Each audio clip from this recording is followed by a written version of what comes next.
குடியை தாண்டி எக்ஸ்ட்ரீமாக போயிட்டாங்க. இப்போ இருக்க ஜென்ரேஷன் எல்லாமே தள்ளாடிட்டு தான் இருக்குது. மிச்சக்குடி எச்சக்குடி சொச்சக்குடின்னு வைக்கலாமா அப்படின்னு வச்சோம். அந்த மாதிரி சீன்ஸ்லாம் எதுவும் இல்லை சார். இது நீங்கள் வழக்கமாக குடிகாரம் படமே யோசிக்காதீங்க. இது ஹீரோ வந்து குடிகாரங்கிறனால பாண்டிச்சேரியை லொக்கேஷனாக செலக்ட் பண்ணிட்டீங்களோ? சார் சாரி சார், கவனிக்கல. ஹீரோ குடிகாரர் அப்படிங்கிறதுனால பாண்டிச்சேரியை லொக்கேஷனாக ஒரிஜினல் சரக்கு கிடைக்கும், கம்மியாகவும் கிடைக்கும்னு லொக்கேஷன் செலக்ட் பண்ணிட்டீங்களா? இல்லை அப்படிலாம் தெரியலாம் சார். அப்படின்னு சொன்னீங்கன்னா கொஞ்சம் சுவாரஸ்யமாக இருக்கும்ல. குகன் சார், அவருடைய இது எம்பல் போடலையே இதில், அந்த பேனரில் இதுலையும்? இல்லை, நம்ம தான் டிஸ்ட்ரிபியூஷன் பண்ணுறோங்க சார். நம்ம தான் பண்ணுறோம். அதுதான். டேரக்டர் சார், எப்பவுமே வந்து குட் டேனா மேக்ஸிமம் வந்து நல்ல நாட்கள் சொல்லுவாங்க. ஆனால் இங்கிலீஷில் போடுவாங்க மேக்ஸிமம். ஏன் நீங்கள் தமிழில் போட்டீங்க டைட்டில்? ஏன் தமிழில் என்ன பிரச்சனைண்ணா? இல்லை, தமிழில் என்ன பிரச்சனைனா, இப்போ வந்து தமிழில் வந்து கூகுளில் ட்ரை பண்ணால் தமிழில் வராது. இப்போ இங்கிலீஷில் ட்ரை பண்ணால் டக்குன்னு வந்து எடுத்து கொடுக்கும். அதுக்காக தான் கேட்குறேன். ஓகே, ஹேஷ்டாக் யூஸ் பண்ணிக்கலாம். தேங்க்ஸ். கார்த்திக் நீதா சார், நீங்கள் குடிக்கிறதுக்கு காரணம் அகக்காரணம் புற காரணம்லாம் நிறைய பேசுனீங்க. அதெல்லாம் ஒத்துக்கிட்டோன்னே நிறைய நியாயமான பாயிண்ட்டு. முக்கியமான பாயிண்ட்டு, ரொம்ப எளிதாக டாஸ்மார்க்கில் சரக்கு கிடைக்கும், அதை பற்றி ஒரு வார்த்தை கூட பேசலையே, என்ன காரணம்? ஆனால் இந்த படம் அதை பற்றி பேசலைங்கிறதுனால பேசல. பொதுவாக பேசணுன்னா நான் நிறையா சொல்லலாம். இதற்கு பின்னாடி இருக்கக்கூடிய அரசியல் காரணங்கள் நிறைய இருக்குது. நான் அதில் சொன்னது சமூக காரணங்கள் மட்டும்தான் சொன்னேன். அரசியல் காரணங்கள் இதில் முதன்மையாக இருக்குது. இதற்கு பின்னாடி இருக்கக்கூடிய வியாபாரமும் இருக்குது. அந்த படத்துக்கு அது தேவையில்லைங்கிறதுனால அது நான் சொல்லிக்கல. இந்த கதாபாத்திரம் சமூக காரணங்கள் என்னென்னா அவனுக்கு கொண்டு போய் அந்த குடிக்குள்ள விட்டுச்சுங்கிறது மட்டும்தான் பகிர்ந்துக்கணும்னு தோணுச்சு. வேற ஒரு இடங்களில் உறுதியாக நானே எழுதுவேன். போதைக்கும் மது விற்பனைக்கு பின்னாடி இருக்கக்கூடிய அரசியல் காரணம் என்னன்ட்டு சொல்லுவேன், நிச்சயமாக சொல்லுவேன். டேரக்டர் சார், படத்தில் ஒரு சீன் வச்சுருப்பீங்க. அவர் போயிட்டு யூரின் பாஸ் பண்ணுவார். ஆனால் அந்த இடத்துல நிறைய கட்சி கொடிகள் இருக்கும். இப்போ வந்து நீங்கள் இந்த படத்தை ரிலீஸ் பண்ணும்போது அந்த கட்சி கொடிகளை வச்சு ஏதாவது பிரச்சனை பண்ணால் என்ன பண்ணுவீங்க? இல்லை, அது எல்லாமே பிளர் பண்ணியிருக்காங்க. இல்லை, பிளர் பண்ணிருக்காங்க, தெரியுது இல்லை க்ளீனாக, அதுக்கு சொன்னேன். என்ன கட்சி கொடி தெரிஞ்சதுன்னா? எல்லா கட்சி கொடிக்கும் முன்னாடி நடுவில் போயிட்டு அவர் வந்து யூரின் பாஸ் பண்ணுற மாதிரி இருக்கும். எனக்கு தெரியும். இல்லை, நான் என்ன கேட்குறேன்னா, இப்போ சாதாரண ஒரு வார்த்தை சொன்னாவே நம்ம கட்சிக்காரங்க விட மாட்டாங்க, சரிங்களா? இப்போ நம்ம அத்தனை கட்சி கொடியில் நட்டு வச்சிருக்கும் போது அது கேவலப்படுற மாதிரி இருக்க மாதிரி இருக்கு, அதான் கேட்டேன். இல்லைண்ணா, அது எல்லாமே பிளர் பண்ணியிருக்காங்க. ஒரு நிமிஷம். பண்ணியாச்சு. அப்படி தெரிஞ்சால் அதையும் நாங்கள் பிளர் பண்ணிடுறோங்க. அது தெரிஞ்சால் அதையும் பிளர் பண்ணிடுறோம். சார் குகன் சார், உங்களுக்கு தான் ஒரு கேள்வி. படத்தில் எல்லாரும் புதுமுகம் நீங்கள் இப்போ தான் போஸ்டர் பார்க்குறேன். காளி வெங்கட், பக்ஸு, எல்லாரோடையும் விஜய் முருகன் அவர் இருக்கார், அந்த அம்மா மைனா. ஏன் அப்புறம் புதுமுகன்னு சொல்கிறீங்க சார்? டீம் டைரக்ஷன் டீம் பார்த்தீங்கன்னா புதுசு. இப்போ நீங்கள் டிஓபி வந்து அவர் மதன் வந்து ஃபர்ஸ்ட் ஃபிலிம் கொண்டு வராரு. இப்போ டைரக்டருக்கு புதுசு, ஆக்டருக்கு புதுசு. அப்புறம் நீங்கள் மைக்கேலுக்கு திரைக்கதை வசனகர்த்தா, அவருக்கும் இது புதுசு. அதனால் லார்ஜராக அவங்களுக்கு தான் முன்னாடி வரணுங்கிறது தான். ஆல்ரெடி எஸ்டாப்ளிஷ்டு ஆர்டிஸ்ட்டுக்கு இது இவங்க முன்னாடி வரணுங்கிற ஒரு விருப்பம் தான் சார். அப்புறம் நீங்கள் பேசுகிறப்ப பார்த்தா நம்ம தனஞ்சயன் சார், அப்புறம் நம்ம சக்தி ஃபிலிம் ஃபேக்ட்ரி இந்த ஸ்டைலில் இருக்குது. அடுத்து திரையுலகத்தை ஆள நினைக்கிறீங்களா? ஏன்னா குகன் சார், ஏன்னா நீங்கள் முன்னாடிலாம் முகத்தையே காட்ட மாட்டீங்க. எஸ்ஆர் பிரபு சார் இருந்தாலும் இப்போ கொஞ்ச நாளாக மேடைக்கு வர்றீங்க, பேசுகிறீங்க, நல்லாவும் பேசுகிறீங்க. சினிமாவை ஏதாவது வாழ வைக்கிற பிளான்? சார் நன்றி சார், உங்கள் ஆதரவுக்கு பிளெஸிங்ஸ்க்கு நன்றி. Thank you. Direct sir, good day sir, இந்த நேம் வந்து எல்லாருக்குமே தெரியும். காலையில் எழுந்தவொன்னு குழந்தைங்க கூட பிஸ்கெட் குட் டே ப்ரொமோஷனுக்காகவா, இல்லை அந்த கம்பெனி ஏதாவது காசு கொடுத்துருக்கா? எதுனா குட் டே கம்பெனி ப்ரொடியூசரை கேட்டிங்கன்னா ஆக்சுவலாக பதில் சுவாரஸ்யம் கூட சொல்லலாம். இல்லை, டேரக்டர் கேட்டிங்கன்னா அவர் சொல்லுவார். ஏன்னா குட் டே அவர் தான் வச்சார். 2 பேருக்கும் பல்க் அமௌண்ட் வந்திருக்காப்போ? இல்லை, அது இப்போ அந்த கார்த்திக் நேதா கிட்ட கொடுக்குறேன். ஏன்னா அவர் தான் அந்த குட் டே அவருக்கும் அமௌண்ட் வந்திருக்கா? இல்லை, படத்துக்கு நிறைய தலைப்புகள் பேசணும். மிச்சக்குடி எச்சக்குடி சொச்சக்குடின்னு வைக்கலாமா அப்படின்னு வச்சோம். இந்த குடியை சம்மந்தமாகவே நிறையா பேசி பார்த்து இந்த படத்துக்குள்ளே ஒரு தந்தை மகளுக்கான உறவு ரொம்ப ஸ்ட்ராங்காக இருக்குது. அதனால் குழந்தைங்களுக்கு பிடித்தமான ஏதாவது ஒரு தலைப்போலான்னு ஒரு கட்டத்தில் போகும்போது நிறைய அது சம்மந்தமாக போய், சரி ஆங்கில தலைப்பாக இருந்தாலும் இந்த ஒரு படத்தில் நாங்களே மன்னிச்சுக்கிட்டு, சரி குட் டேன்னு வச்சா கொஞ்சம் குழந்தைங்களுக்கு போய் ரீச் ஆகும் அப்படிங்கிறதுக்காக வச்சது. டேரக்ட் சார், எல்லாம் இன்னைக்கு குடியை பற்றி தான் சொல்லிகிட்டே இருக்கீங்க. குடியை தாண்டி எக்ஸ்ட்ரீமாக போயிட்டாங்க. இப்போ இருக்க ஜென்ரேஷன் எல்லாமே தள்ளாடிட்டு தான் இருக்குது. ஆனா குடினால இல்ல.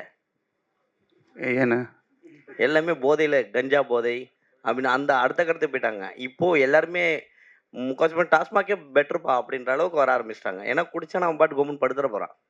ஆனா இவங்க இப்போ இருக்க ஜென்ரேஷன் வர படங்கள்ல பார்த்தீங்கன்னா, அதான் ஓவரா இருக்கு. நம்ம கண் முன்னாடியே தெரியுமே. நியூஸ் காலையில எழுந்தவுடனே பார்த்துருப்பீங்களே. நெறைய தாலி அறுப்பு, நெறைய பேர் கொலை பண்றது. ஏன் அத இது பண்ணல? ஏன் குடியே நம்ம வச்சுட்டு இருக்கணும்? இல்லை என் கதை தாலி இருக்கிறது இல்லைண்ணே.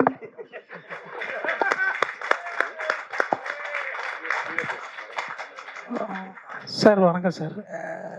கதை ஸ்டோரி எழுதியிருக்கீங்களா சார்? சொல்லுங்க சார். ஒன்றும் இல்லை சார். மாதவன் சார் வந்து எவனோ ஒருவன் படம் நடிச்சிருப்பாரு. ம். உங்களோட படமும் அது மாதிரி தான் இருக்குது. ஆனால் அவர் வந்து குடி இல்லாமல் சமுதாயத்தில் அவர் வந்து ஒரு ட்ரெயினில் ஓரமாக உட்கார முடியாமல் ஃபேமிலியில் வர பிரச்சனைகளை சந்திச்சுட்டு சொசைட்டியில் ஒரு கூல்ட்ரிங்க்ஸ்க்கு எக்ஸ்ட்ரா ஒரு 2 rupees வாங்குறது, அதனால் ரொம்ப மன உளைச்சலுக்கு ஆளாகி இந்த உலகமே எனக்கு தேவையில்லை அப்படிங்கிற மாதிரி ஒரு எக்ஸ்ட்ரீமுக்கு போவார். ஆனால் அவர் அதில் குடி பழக்கத்தை காமிச்சிருக்க மாட்டார். நீங்கள் இதை காமிக்கிறீங்க. அன்னைக்கே வந்து குடி இல்லாமல் வந்து சில விஷயங்கள் பண்ணுறாங்க. குடியை வச்சு தான் இதை காமிக்கணுமா அப்படின்னு எதனால் தோணுச்சு சார்? சார் இப்போ குடியை வந்து இது இங்கே வந்து நம்ம நியாயப்படுத்தலை, இதில் குடியை நியாயப்படுத்தலை. குடிங்கிறது ஒருத்தன் அவன் தன்னோட டெம்ப்ரரியான ஒரு சைலன்ஸ்க்கு அவன் குடிக்கிறான். எல்லாருமே இங்கே எல்லாருமே டெம்ப்ரரியான சைலன்ஸ் தான் குடிக்கிறோம். ஆனால் அந்த டெம்ப்ரரியான சைலன்ஸ் இவனுக்கு நடக்கலை. எல்லாருக்குமே குடின்னா ஒரு கருத்து இருக்கு இல்லையா? இதை நீங்கள் பார்த்தீங்கன்னா அதோட பாயிண்ட் ஆஃப் வியூ மேபி மாறலாம். அதுக்காக இந்த குடிங்கிற போர்ஷன் வந்து எங்களுக்கு தேவைப்பட்டது. மற்றபடி குடி குடி குடி எல்லா குடியும் இதில் சேர்க்க வேண்டாம். இது நீங்கள் பாருங்கள், இது ஒரு தனி குடியாக இருக்கும். கண்டிப்பாக நல்ல குடி தான் இது, பாருங்க. So question to you. இங்க to your right. கங்க்ராச்சுலேஷன்ஸ், வாழ்த்துக்கள். முதல்ல சின்ன படங்கள் வந்து இவ்வளோ தூரம் வளர்றதே பெரிய விஷயம். அண்ட் வெற்றிகரமாக இந்த லெவலில் கொண்டு வந்திருக்கிறதுக்கும் பெரிய வாழ்த்துக்கள். Especially to Dream Warriors for backing them all the way through. சார், நான் கேட்க வேண்டியது, இது கார்த்திக் நேதாவனுடைய வாழ்க்கையால் இன்ஸ்பயர் பண்ணப்பட்ட கதையா, இல்லை the whole thing that happens வந்து is completely based on a ஸ்டோரியா? இல்லை சார், இது வந்து இவரோட இன்ஸ்பிரேஷன் தான். இவர் வாழ்க்கையில் நடந்த ஒரு 2 சம்பவங்கள். இவர் வந்து ஒரு டைம் போலீஸ், எனக்கு சரியாக தெரியல, நான் ஒரு அவுட்லைனாக நான் சொல்கிறேன். போலீஸ் இவர் தப்பு பண்ணிட்டாங்கன்னு சொல்லிட்டு கூப்பிட்டு போயிருக்காங்க. இங்கேயே உக்காரு, நான் வர வரைக்கும் அப்படின்ட்டு இருக்காரு. அடுத்த டைம் வந்து பார்க்கும்போது இவர் கேப் எடுத்துகிட்டு ஓடிட்டாரு. தொப்பியை போட்டு உட்காந்து ஒயின் ஷாப்பில் உட்காந்து குடிச்சிட்டு இருந்திருக்கிறாரு. அது சொல்லும்போது நமக்கு எப்படி இருக்கும் அது? ஸோ அது வந்து எங்களை இன்ஸ்பயர் பண்ணிச்சு. அப்போது நாங்கள் ஃபீல் பண்ணும்போது எங்களுக்கு ஒரு எக்ஸைட்மெண்ட் இருந்தது. இவர் பார்க்கும்போதெல்லாம் லிட்ரலி பயம்தான், ஒரு மாதிரி. ஆனால் இவர்கிட்ட உட்காந்து பேசினோம்னா, நான் அப்படி பண்ணியிருக்கேன், இப்படி ஓப்பனாக அடிக்கிறாரு. எப்படி அடிக்கிறாருன்னு தெரில. நான்லாம் ரொம்ப நல்லவனாட்டு நடிப்பேன். நம்ம எல்லாருமே நடிப்போம், யாரும் இங்கே விதிவிலக்கு இல்லை. நான் இவர் ஓப்பன் ஸ்டேட்மெண்ட்டாக சொல்கிறாரு. அது நமக்கு ஒரு எக்ஸைட்மெண்ட் கொடுக்குது இல்லையா? இந்த எக்ஸைட்மெண்ட் முடிஞ்ச அளவுக்கு ஆடியன்ஸ் கிட்ட கொடுக்கலான்ட்டு. சிலது வந்து சொல்ல முடியாதுங்க. சிலது வந்து குடும்ப ஆடியன்ஸ் எல்லாம் வருவாங்க, அவங்க சொல்ல முடியாது. ஸோ இதை மையப்படுத்தி இவன் இப்படி இருக்கான்னா இவனோட பேக் ஸ்டோரி எப்படி இருக்கும், அதுக்கப்புறம் என்ன நடக்கும். அப்புறம் சினிமாக்கான சில இலக்கணங்கள் இருக்குது, அதை மக்கள் கொஞ்சம் பழகியிருக்காங்க. அது இப்போ தான் மாறிட்டு வருது. மாற்றமும் வேணும், அந்த டெம்ப்ளேட்டும் இருக்கணும், அது எங்கேஜாகவும் இருக்கணும் அப்படின்ட்டு இவருடைய அந்த ஒரு வரியை எடுத்து தான் நம்ம வந்து பல வரிகள் சேர்த்து இந்த கதையாக வந்திருக்கு. Sir, hero sir, Prithviraj sir, சரி சார், உங்களுக்கு கேள்வி. ஒரு சீனில் வந்துட்டு சமந்தாவுக்கும் த்ரிஷாவுக்கும் முத்தம் கொடுக்குறீங்க. அவங்க கிட்ட பெர்மிஷன் கேட்டிங்களா, இல்லை இப்போ அவங்க வந்து எதிர்ப்பு தெரிவித்தால் அந்த காட்சியை நீக்கிடுவீங்களா? இல்லை சார், நான் 2 பேரையும் கல்யாணம் பண்ணிக்கலாம்னு ஆசைப்பட்டிருக்கேன் ஃபஸ்ட்டு.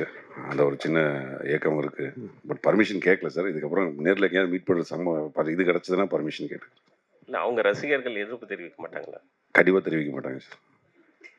ஏன்னா என் வீட்டு பக்கத்தில் ஒருத்தன் டெய்லியும் வந்து இன்னுமே எல்லா ஏரியானுக்கும் கிஸ் பண்ணிட்டு போயிட்டு இருப்பாங்க. ஹீரோ சார், இது கார்த்திக் நேசா சார் வந்து நிறைய சீன் சொன்னார். அவருடைய வாழ்க்கையிலேருந்து நிறைய வந்து ஸ்கிரிப்ட் சொன்னார்னு. பாடலாசிரியர் தவிர அவருக்கு வந்து கதாசிரியராக, திரைக்கதாசிரியராக பேமெண்ட் கொடுத்தீங்களா? அவர்கிட்ட வந்து என்ஓசிலாம் வாங்கினீங்களா? இல்லை பேர் வந்துருதா டைட்டில் கார்டில்? நல்ல பர்மிஷன், அவரே பேமெண்ட் கேட்கல, ஞாபகப்படுத்தி விட்டீங்க. பட் பரவாயில்ல. இந்த படத்தில் அடிஷ்னல் டைலாக்கும் அவர் பண்ணியிருக்காரு ஃபஸ்ட் டைமாக. அதை தாண்டி நண்பர், நல்ல மனிதர். எங்களுக்கு பேமெண்ட் வாங்கலன்றதுக்காக இதெல்லாம் சொல்ல. உண்மையாகவே கார்த்தி வந்து அவ்வளோ ஒரு இந்த படத்துக்கு நிறைய உழைச்சி கொடுத்துருக்காரு. ஸோ வேறு தமிழ்நாட்டில் நிறைய பேசுங்க. இல்லை எனக்கு திடீர்னு ஒரு ஞாபகம் வந்துச்சு. மனைவி இப்போ தான் குறுஞ்செய்தி அனுப்பிச்சிருந்தாங்க. குட் டே வந்து என்னுடைய 100வது படம். ஆமாம், 170வது பாடல் அந்த மின்மினிய ராசாத்தி. ஆமாம், இந்த நேரத்தில் அதையும் பகிர்ந்துக்கணும்னு நினைக்கிறேன். செஞ்சுரி அடிச்ச படம் குட் டேல. குட் டே தான் இனிமேல். ஆமாம், ஓகே சார், வாழ்த்துக்கள் சார். நீங்கள் தமிழ்நாட்டில் இந்த குடியை பற்றி பேசியிருக்கீங்க. நிறைய இந்த குடிக்கிறாங்க, மது பிரியர்கள் சொல்லுவாங்க. அவங்களோட மெயின் பிரச்சனை வந்து இந்த பாட்டிலுக்கு 10 ரூபா வாங்குறது அப்படிதான். அந்த மாதிரி சீன் படத்தில் இடம்பெறுதா? இல்லை சார், அந்த மாதிரி சீன்ஸ்லாம் எதுவும் இல்லை சார். இது நீங்கள் வழக்கமாக குடிகாரம் படம்னே யோசிக்காதீங்க. இது ஒரு ஒரு பாட்டு, அவனுக்குள்ளே இருக்கிற பெயின்ஸ் பேசுகிற படம் தான் இது. அண்ணா பொறுண்ணா அண்ணா கார்த்திக் நேத்தாண்ணா. இப்போ இவரோட முத்துக்குமார் சாரோட இது வந்து 50வது பிறந்த நாள் வந்து கொண்டாட போகிறாங்க. அதில் வந்து உங்களோட பங்களிப்பு என்ன இருக்க போகுது? நீங்கள் எதுவும் டிஃப்ரெண்ட்டாக எதுவும் வச்சுருக்கீங்களா? அதை பற்றி குறிப்பாக வந்து கேட்க சொல்லி என்கிட்ட ஃபோன் இப்போ வந்துச்சு லைவ் பார்த்துட்டு. நான் அண்ணனோட நிகழ்வு எங்கே இருந்தாலும் யார் கூப்பிட்டாலும் கூப்பிடலனாலும் நான் போய் அங்கே தலை காட்டிட்டு வந்துடுவேன். அது என்னுடைய தம்பியாக ஒரு கடமை. மற்றபடி அதே எனக்கு போகுதுன்னு நினைக்கிறேன். அந்த நினைவு முழுக்க முழுக்க உள்ளே இருக்குது. இல்லை 100வது படம்னா இது புது டைரக்டர்ஸ் கூட ஒர்க் பண்ணியிருக்கீங்க. அந்த அனுபவம் எப்படி இருந்துச்சு? இல்லை, அவங்க வெளியே தெரியறது தான் முதல் அப்படிங்கிறது. ஆனால் ஒரு நீண்ட நெடிய பயிற்சியும் அனுபவமும் உள்ளவங்க அத்தனை பேருமே. முழுக்க முழுக்க வாசிக்கிறதுலேருந்து, படங்கள் பார்க்குறதுலேருந்து, எழுதி பார்க்குறதுலேருந்து ஒரு வெல் ட்ரெயின்டு, வெல் எக்யூப்டு ஆளுங்க தான் அத்தனை பேரும். முதல் படங்கிறதுனால அது முதல் படம்னு சொல்லிக்கிறோம், அவ்வளோதான். ஆமாம், டைரக்ட் சார். காவி கலர் காமிச்சாவே கண்டனம் தெரிவிக்க ஆரம்பிச்சிருவாங்க. நீங்கள் காக்கி சட்டை போட்டு வேலு அதை இது பண்ணுற மாதிரி சூளம் எல்லாத்தையும் வச்சுருக்கீங்க. கிளம்பி வந்தால் என்ன பண்ணுவீங்க கொடியோட?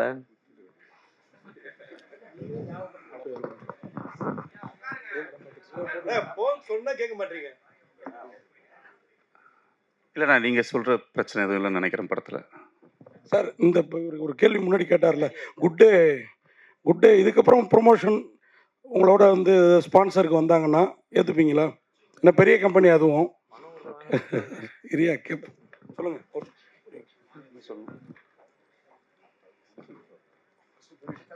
எனக்கு இதுக்கு பதில் தெரியல சார். இல்லை good day Britannia company G.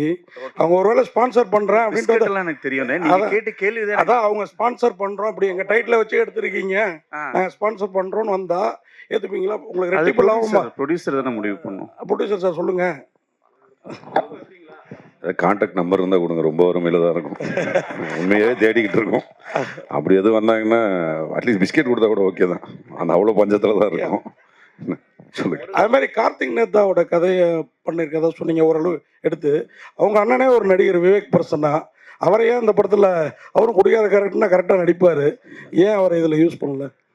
இல்லை, என்ன நடிகன் ஆக்குனது இயக்குனர் தான், அது அவர்கிட்ட தான் கேட்கணும் நீங்கள்.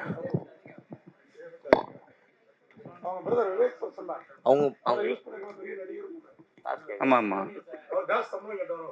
இல்லை, நாங்கள் அவரை அப்ரோச் பண்ணல sir. Art director sir Vijayamurugan sir. ரொம்ப நாள் கழிச்சு வந்திருக்கீங்க. ஏன் நடுவில் காணோம்? ஏன்னா உங்களை கோலிஸோடலாம் உங்களை விரும்பி அந்த அட்ராக்டிவான ஃபேஸ் லாஸ்ட்டாக விமல் சார் படத்தில் வந்தீங்க. ஆமாம், பட் ஆனால் அந்த மாதிரியான ஒரு நடுவில் வக்கீலாக கூட ஒரு படம் இது பண்ணியிருந்தீங்க. பேச்சுலர். ஏன் ஆனால் ஏன் படங்கள் நிறைய பண்ணுறது இல்லையா? இல்லை சூஸிங்காக பண்ணலாம் அப்படின்னு வெயிட் பண்ணீங்களா? இல்லை ஆர்ட் டைரக்ஷனில் அதிகமாக பிஸியாக இருக்கீங்களா? கரெக்டாக தான் நீங்களே சொல்லிட்டீங்க. ஆர்ட் டைரக்ஷன் போயிட்டு இருந்தாலே எனக்கு டைம் இருக்கும்போது பண்ணிக்கிறேன். ஸோ இதையும் மெயின்டைன் பண்ணீங்க, அதையும் மெயின்டைன் பண்ணுறீங்க. மெயின்டைன் பண்ணல, பண்ணிட்டு இருக்கேன். ஈஸியாக எப்படி இருக்கு? ஈஸி கிடையாது. சினிமா நிறைய பேர் ஈஸின்றாங்க, எனக்கு தெரியல. 30 வருஷமா இருக்கேன், கஷ்டமாக தான் இருக்கு.